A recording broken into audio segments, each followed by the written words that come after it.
Welcome to Vero Update. It's all about humanity. Happy viewing. It will shock you who the Nigeria poorest politician is. Alhaji Balarabe Musa's larger-than-life image looms over the political scene like a colossus.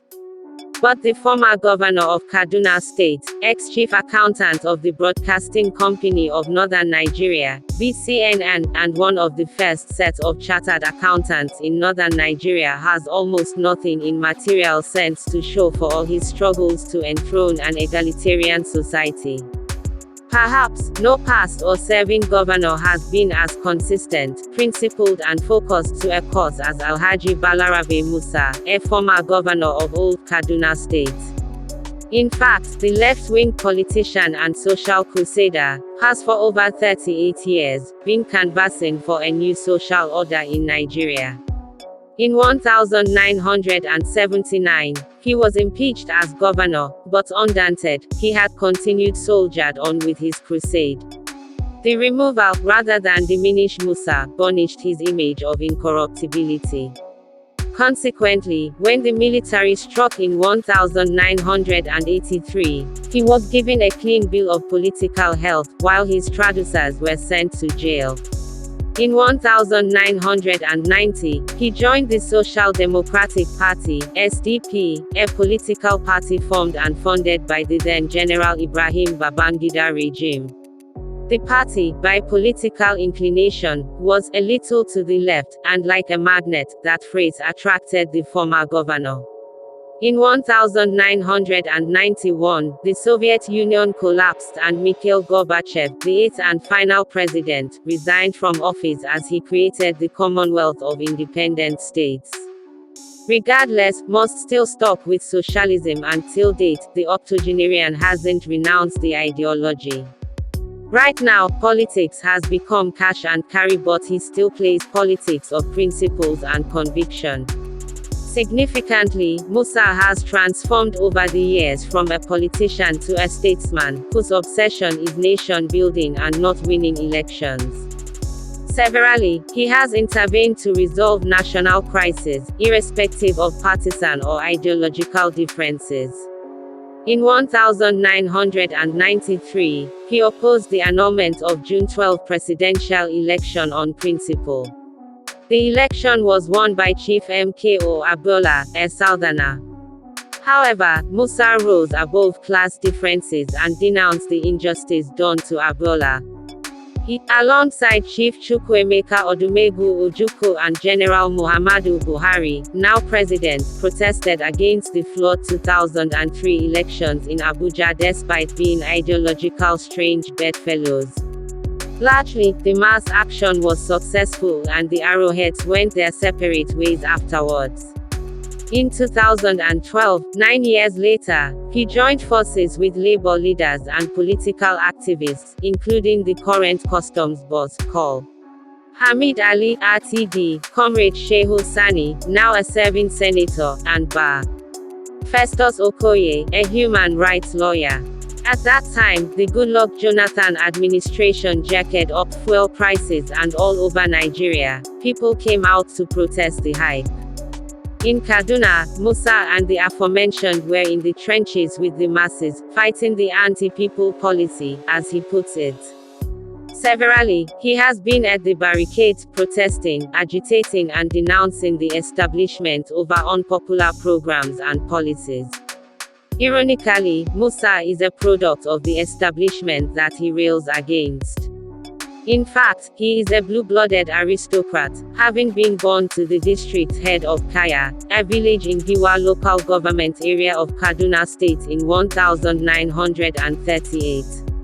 At birth, he had all the perks, privileges and affluence of the local bourgeoisie, but he opted to be with the masses. Similarly, Musa has never been an aluta, chanting, goatee-bearded and angry unionist. By 1953, when he completed secondary school education, he was among the first set on Northern educated elite, with all the attendant privileges. That year, he joined the Northern Civil Service as an accounts clerk. Thereafter, he was sent to England for further studies by the regional government alongside the likes of Alhaji Aliko Mohammed and others. Subsequently, he qualified as a chartered accountant, and with that qualification, he moved to the top echelon of the civil service. Musa, at various times, was a lecturer at the Institute of Administration Zaria, the precursor of Ahmadu Bello University, Abu. Similarly, he was company secretary and chief accountant of Broadcasting Company of Northern Nigeria, BCNN, as Radio Nigeria Kaduna was then referred to.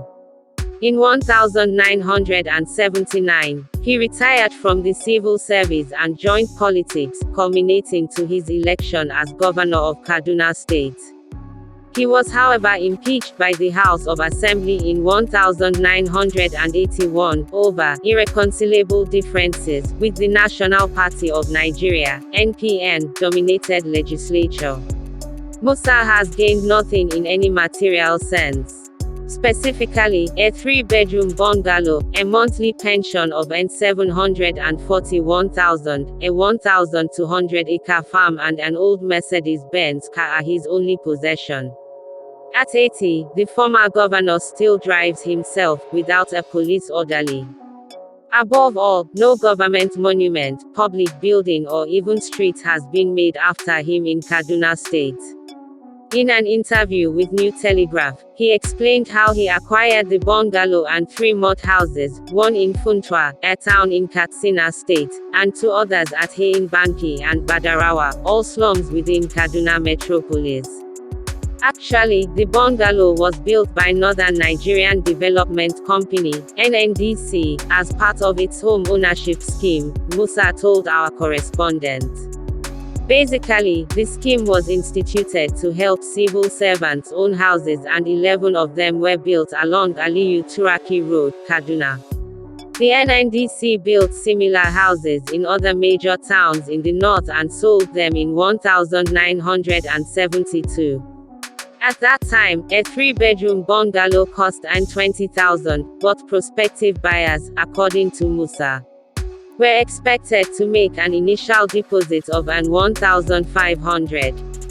Musa said he wanted one of the bungalows, but couldn't afford the deposit, even as company secretary of BCNN.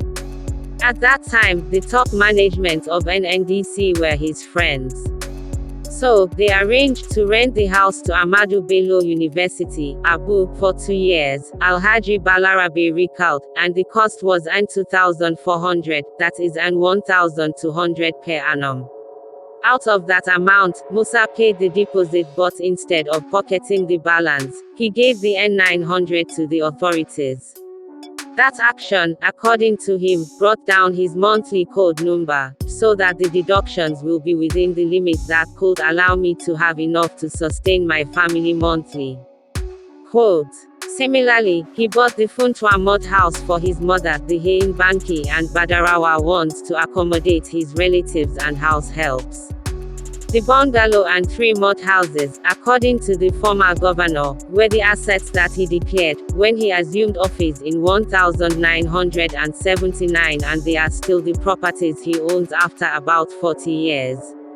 Significantly, the bungalow is a modest accommodation, and in these times, even a councillor can boast of a better abode.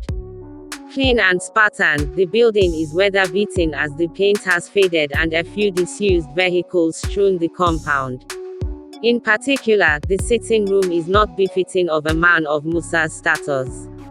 The rug is threadbare, the settees are old and dilapidated, and the single ceiling fan is creaking.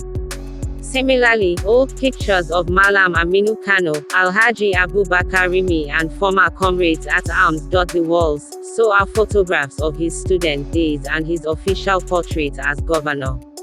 Generally, the house is of an old design, with furniture and fittings fit for the museum. In contrast, Musa's successors live in opulence. Specifically, Alhaji Abba Musa Rimi, the man who took over from Musa, lives along Ohinoyi Road, a high-brow neighborhood in Onguwa Rimi GRA. In addition, Alhaji Dabo Mohammed Lere, the second civilian governor of the state, lived at West Jabi Road, opposite President Muhammadu Buhari's personal office in Kaduna. Similarly, Senator Ahmed Mohamed Makafi's palatial mansion is located along that road, adjacent Buhari's office. In addition, his other house is at Sambo Close, a quiet haven near the ITV radio station. Similarly, his country home at Makafi, by local standard, is an eye-popping edifice on the town's outskirts. Significantly, all the former governors have monuments or edifices named after them, but Musa has none in his name. In fact, there is no major road in the entire state that is named after the most popular governor Kaduna ever had. However, a fellow governor in the Second Republic, Lateef Jakonde of Lagos State, named a street in Ikoyi area of the state after Musa. Clearly, this is a classical case of a prophet not being honored at home. But Musa is none the least disturbed. He said, "When you are involved in politics of principles, things like this happen." Please like, comment, and share our video. Above all, do subscribe to our YouTube channel to watch more videos. Thank you.